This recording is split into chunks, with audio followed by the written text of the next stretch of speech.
Samber, Hola, ¿qué preferís? ¿Edición Paraguay versus Ecuador? dale, vamos. En el arco, ¿Gonzalo Valle o Tito Fernández? Y Gonzalo Valle viene siendo titular en Liga de Quito, mientras Gatito Fernández desde la última convocatoria con la albirroja únicamente jugó un partido de Copa Paraguay. Así que me voy por el ecuatoriano esta vez. Lateral derecho, ¿Joel Ordóñez o Juan Cáceres? Me debo ir claramente por Juan Cáceres. Uno juega en el Brujas y el otro juega en la mejor liga del mundo, la de Rusia. Defensores centrales, ¿Hincapié o Omar Alderete? Omar Alderete acaba de fichar por el Sunderland, o sea, Hincapié juega en el Leverkusen, que hasta hace muy poco era dirigido por Erik ten Hag. Sinceramente, Omar Alderete me parece mucho más jugador en distintos aspectos. ¿William Pacho o Gustavo Gómez? Campeón con el PSG de la Champions y el otro es el mejor central de Sudamérica, pero aún así me debo quedar con Gustavo Gómez. Viene de ganar cuántas Libertadores, cuántos títulos con el Palmeiras, capitán en un equipo brasileño, una leyenda total. Lateral izquierdo,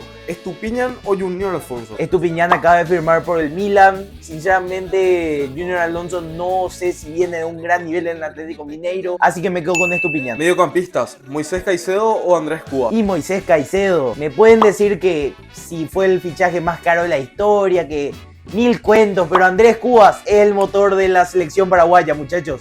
Andrés Cubas. ¿Nilson Angulo o Matías Galarza? No, Ángulo no sabes ni de qué ángulo juega. Primera vez que escucho ese nombre. Matías Galarza viene de fichar por River, viene de meterle gol a Uruguay, o sea, dejémonos de joder, Matías Galarza. ¿Pedro Vite o Diego Gómez? No, Diego Gómez. Delanteros, ¿Alan Minda o Ángel Romero? No, Alan Minda juega en Brujas. Ángel Romero juega en el Corinthians de Memphis Depay y Ángel Romero, mamita. ¿Alan Franco o Miguel Almirón? Es complicado, pero uno juega en el Atlético de Mineiro y el otro juega en la poderosísima liga estadounidense. O sea, Miguel Almirón, papá. ¿John Yeboah o Antonio Sanabria? Nah, Tony, nuevo compañero de Bardi en el Cremonese de Italia.